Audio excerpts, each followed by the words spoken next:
पानी में कौन ऑब्जेक्ट डूबेगा और कौन नहीं डूबेगा, यानी वो पानी में तैरता रहेगा या पानी में डूबेगा। तो ये चीज हमें बताएगी स्पेसिफिक ग्रेविटी, यानी स्पेसिफिक ग्रेविटी मालूम चलेगी उस ऑब्जेक्ट की, तो ये पता चलेगा कि वो पानी में डूबना है या। अब इसका तरीका ये है कि जैसे मिसाल के तौर पर जिस चीज को पानी में गिराया जा रहा है उस ऑब्जेक्ट की डेंसिटी, उस ऑब्जेक्ट की और पानी की डेंसिटी, दोनों डेंसिटी को कंपेयर करें। अगर दोनों डेंसिटी बराबर होगी ना, अगर दोनों डेंसिटी क्या होगी बराबर, तो वो ऑब्जेक्ट पानी में नहीं डूबेगा, तो पानी में तैरता रहेगा ऊपर।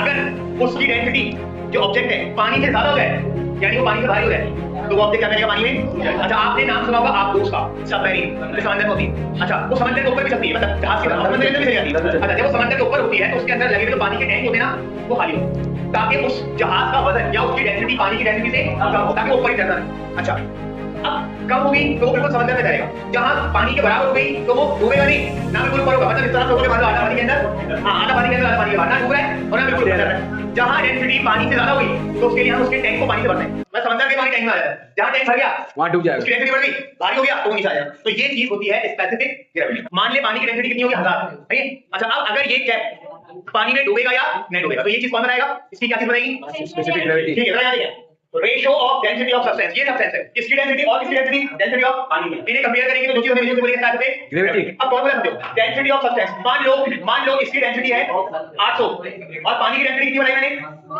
1000, तो जब आप इसको डिवाइड करेंगे तो आंसर 1 से छोटा आएगा, आंसर क्या आएगा, मतलब 0 पॉइंट कुछ आएगा। अगर आंसर 1 आता है तो दोनों की डेंसिटी बराबर है, ना डूबेगा ना बिल्कुल ऊपर होगा, मतलब आधा अंदर आधा बाहर। हां, लेकिन अगर आंसर 1 से छोटा आया तो मतलब ये बिल्कुल ऊपर जाता रहेगा, लेकिन जहां आंसर 1 से बड़ा है 1.1 1.2 1.52 हो गया, जहां आंसर 1 से बड़ा आया, मान ले ऊपर वाली डेंसिटी जो है वो 1200 है और पानी कितनी है 1000, तो आंसर कितना आएगा 1. जहां आंसर 1 से बड़ा आया ऑब्जेक्ट पानी में डूबेगा। चलिए इसको देखें, ये क्या है, पानी में डूबेगा नहीं डूबेगा, तो ये पानी में नहीं डूबेगा, इसका मतलब है इसकी डेंसिटी पानी की डेंसिटी से कम है, तो स्पेसिफिक ग्रेविटी 1 होगी, 1 से ज्यादा होगी या 1 से कम होगी, या तो 1 होगी या 1 से ज्यादा होगी। अगर 1 से ज्यादा होगी तो ये अभी डूब नहीं रहा। अब कुछ भारी चीज देखते हैं, किसी के पास ब्लैक रेजर, इसका मतलब है शॉर्पनर थोड़ा सा वजन में ज्यादा था, शॉर्पनर की डेंसिटी पानी की डेंसिटी से ज्यादा है, तो जो डूब जाए उसकी स्पेसिफिक ग्रेविटी 1 से ज्यादा है, और जो नहीं डूबेगा उसकी 1 है 1 से कम है, तो ये चीज कहलाती है क्या, स्पेसिफिक ग्रेविटी कहलाती है।